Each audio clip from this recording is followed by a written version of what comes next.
Hello, William. My name is George. I'm with Fort Dream Builders, Bank of the Sierra, and today we're representing veterans educating the students. All right. So, we know you're from World War II, and we are so honored to have you here. Thank you. And I just would like to ask you some questions, and I feel like our audience really needs to know. Thank you. All right. It's good So, meeting you. it's And good meeting you too. I'm Bill Glaspie, Nice. and I'm ready to start.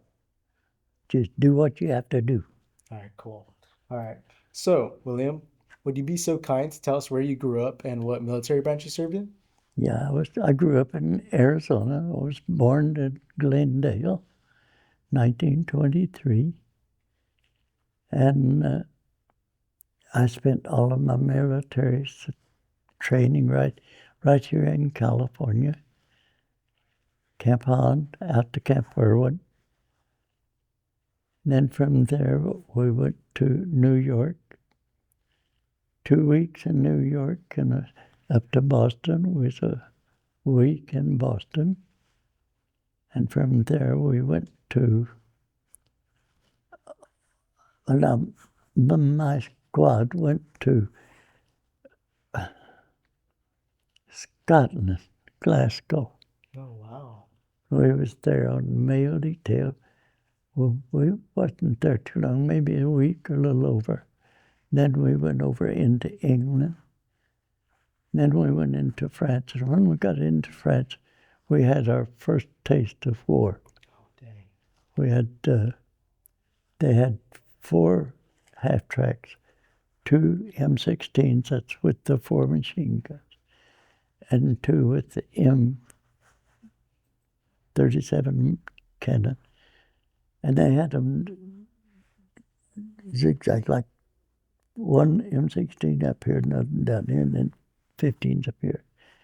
And just about sundown, there was a German plane come through, and all 4 plane guns opened up on him at the same time. And there was so many bullets going into that plane, it had him rolling. He was straight up and down. He was trying to pull up to where he could get away. And he finally went off and he blew off. I don't know how far he went, but we heard the next day there was 2 German generals on that plane.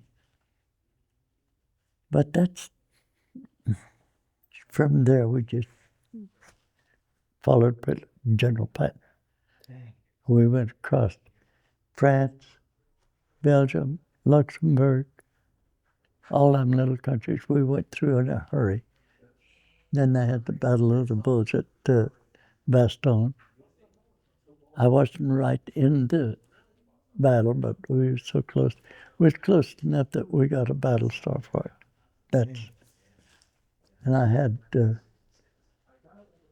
in all of my travels, I had 5 major battle stars. And I see the Bronze Star Medal, I got that. They was discharging by the numbers, and by getting that Bronze Star, that boosted my numbers up to 84. And I think I was the 3rd one out of our battery. The first one out of our battery to leave for home. I could have stayed, but I had all the army I wanted. Oh, I was ready to come home. But we were in Munich, Germany, and they got what they call the English Garden. And if you ever get a chance, go look at it. That's one of the most beautiful places I believe I've ever been. I'll try it. It's just every kind of a tree and flower and a lot of pretty girls. But that they had that big sign, no fraternization. So if you caught talking to a girl, you'd either lose a stripe or you'd have to pull KP for about a week. Dang. So it was pretty, we had to kind of sneak around a little bit. Oh. But we had, as a whole, it wasn't real bad. I consider myself real lucky. There was times when I was so close to the front. In fact, one time in particular, we was attached to a field artillery, and they had those big guns. 125 millimeter. That's about an 8-inch barrel. And they pulled them up in so close to the mountains, I had to elevate them like that. They had 3 of those guns, and the Germans sent one tank back, knocked out all 3 of those guns. And so I understand, I don't know how true it was, but they said they killed 9 infantry boys that was up back up in the brush.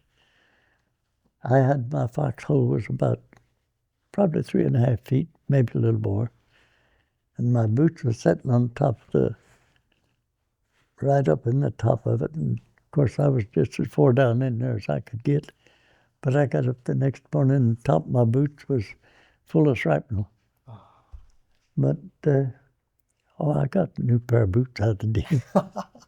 Must have been a nice pair of boots. But it was good. We just had a lot of different country, and some of it was so pretty. But everything that's anytime you moved, seemed like those big guns would be start going off. And they had Germans had one artillery piece that was so big and heavy they couldn't haul it on trucks. They had to put it on railroad, and they had a rail that come right out where they could fire out over the Normandy beach. And they used it one time. That they couldn't use it no more.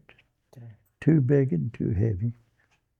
On the topic of your war, I know that it was really like brutal, but how exactly did you and your brotherhood really just pull through that?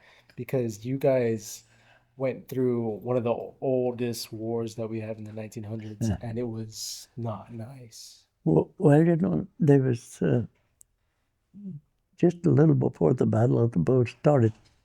There was 3 of us boys in the Third Army, or 2 of us in the Third Army, and 1 in the Ninth. And we were all 3 on this road at the same time. And I found their companies, but I couldn't find them. I don't know where they were. But our captain come up and pulled us back. He said, "We're going to have you will be on standby, just in case you need it." But just a small incline, and just right up on top, that's where they fought the Battle of the Bulge. And if Hitler broke through, we'd all been speaking different language today. Yeah. But thank the Lord, old Patton was right there and ready. You know, there's so many people that didn't care much for him, and especially enlisted men. But they give him a job to do. Boy, he got it done. We went through Germany so fast, I'm telling you, they'd tell us, stop and eat. We'd stop, get a sandwich. They'd say, march order. We had to get right back on the road. Sometimes we'd have to eat our sandwich going down the road. But it wasn't too bad. It Yeah. was, Battle of the Bulge, the Battle of the Bulge was crazy, and I'm so glad it, you're here today. And because of you and so many other men that lost their lives, and we're so lucky to have here you today to yeah, tell your story. And I'm so glad that other people get to hear about that. thank you. And in fact, we actually have a picture of your brothers in arms, huh? Would Uh, you like to tell us a little bit about this picture? well, this is the battery that I was in. This is D battery. And yeah, I think that's me right there. Wow, you don't look a day older. Lord have mercy. Mhm. But this is 168 men plus the officers. Dang. And it was, we lost, now, as far as I know, we just lost one man out of this battery. Now, the headquarters, A, B, and C, I don't know. But we just lost one man. And I'll be going to his graveyard when I'm over there. Oh, They get to go see him and bid him farewell. And General Patton, I get to go see his. I've saw him several times in person. yeah. He's not a nice person, he wasn't, but he was a good soldier. And that's what we needed. But that's, All right. So, moving on, I know that the Battle of the Bulge was a very big step in your life for you. And I know that since you were in the army and stuff, you did come back home because you're here with us today, and I'm so Thank thankful for that. Yes. So I'd like to know what it was like returning to civilian life from World War II. Mm-hmm. It's, you mean, I've, I've seen so many changes in the last 80 years that it's, and now everything is smart this day and time. Mhm. Even my telephone is smart. Our television is smart. And they've even got smart cars out. Yeah. Well, where did they get all of this technology? Something else But was surprising too. it has just really been a big change from 1923 to 2025. It's Yeah. just been. In fact, I was down to the Veterans Breakfast last Thursday, I guess it was. And now she knew what was coming up, but I didn't until we got there. And the lady that usually meets us at the door told us that, come on around up the front, you're number one today. And I thought, what in the world's going on? Because number one, we'd usually just go inside the door and they'd have a table there where her and I'd sit with maybe 4 or 5 other people. She said, no, you're going all the way up to the front. Got up there and they had gold-colored balloons, 102. One guy, a lady come up and said, you're it for today. I said, what's going on? What do you guys mean? She said, this is your birthday. I told her, I said, well, you guys are about 10 days early. she, said, she said, well, we know you're going to be overseas on your birthday, so we give you a little early. But a week from tomorrow, I will be 102. 102. Well, all I can say is the Lord's really been good to me. I've got, my health is good. Usually, when it's not too cold, I get up, walk a mile. Of course, we got level ground to walk on too, It makes it pretty handy. Mhm. But otherwise, I'm just fit as a fiddle. I can see that, sir. Yeah, that's good. Cool. But I was 19 years old when I went in. And I didn't volunteer. I can appreciate the guys that did, but they had a sign, Uncle Sam pointing, and he had that chin whiskers hanging down, that little, I don't know what kind of hat you'd call it. But he pointed just straight at me as he could point, and he said, I want you in the Army. 2 weeks later, I was in the Army. Oh, dang. Uniform and all. Oh, what a mess. But, and we got, our officers they were all real good guys, real good people. And a friend of mine went down into Los Angeles. And I'm not a drinker, I never was. Well, his brother and sister-in-law owned a bar. We went in there and she just kept bringing beer, bringing beer. I told her, I said, ma'am, don't bring me no more. I just can't drink it. A little bit I went to sleep. When I woke up, they'd moved us, him and I, both my buddy, they'd moved us into one of their bedrooms. We slept, slept, slept. We got back to the base 2 days late. We paid for that. I washed pots and pans, 20-gallon pots for a week. But it was pretty good in a way because we was out here in Camp Irwin. And at night, we'd get off work around 6:30, 7 o'clock. Of course, after our supper was over with, we'd get Howard Green and I'd gather up the pots and pans and start working. It'd take us till midnight to clean them all up. But altogether, I don't know. Of course, I'm so thick-headed, it's hard for me to learn anything. But I guess I did learn. But after I got out, I was discharged December the 19th, 1945, in Fort Bliss, Texas. And 2 years later, June the 14th, 1947, I married my wife. And in 2017, she passed away. She went on after 70 years and 5 months. She passed away.